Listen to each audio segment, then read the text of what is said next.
بسم اللہ الرحمن الرحیم۔ آج کی حدیث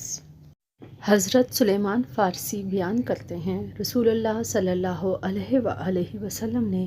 شعبان کے آخری روز ہمیں خطاب کرتے ہوئے فرمایا، لوگو، ایک بابرکت ماہ عظیم تم پر سایہ فگن ہوا ہے، اس میں ایک رات 1000 مہینوں سے بہتر ہے۔ اللہ نے اس کا روزہ فرض اور رات کا قیام نفل قرار دیا ہے۔ جس نے اس میں کوئی نفل کام کیا تو وہ اس کے علاوہ باقی مہینوں میں فرض ادا کرنے والے کی طرح ہے،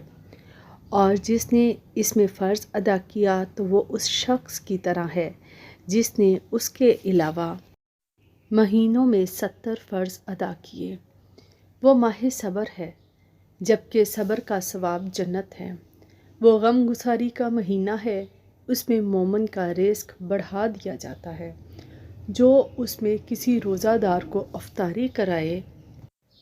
تو وہ اس کے گناہوں کی مغفرت کا اور جہنم سے آزادی کا سبب ہوگی،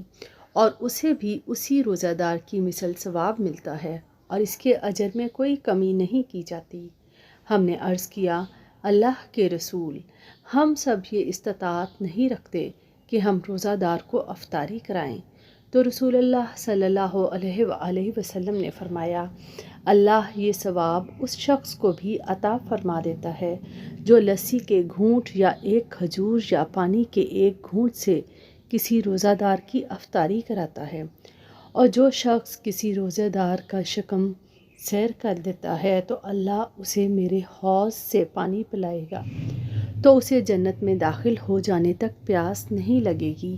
اور وہ ایسا مہینہ ہے جس کا اول عشرہ رحمت، اس کا وسط مغفرت اور اس کا آخر جہنم سے خلاصی ہے،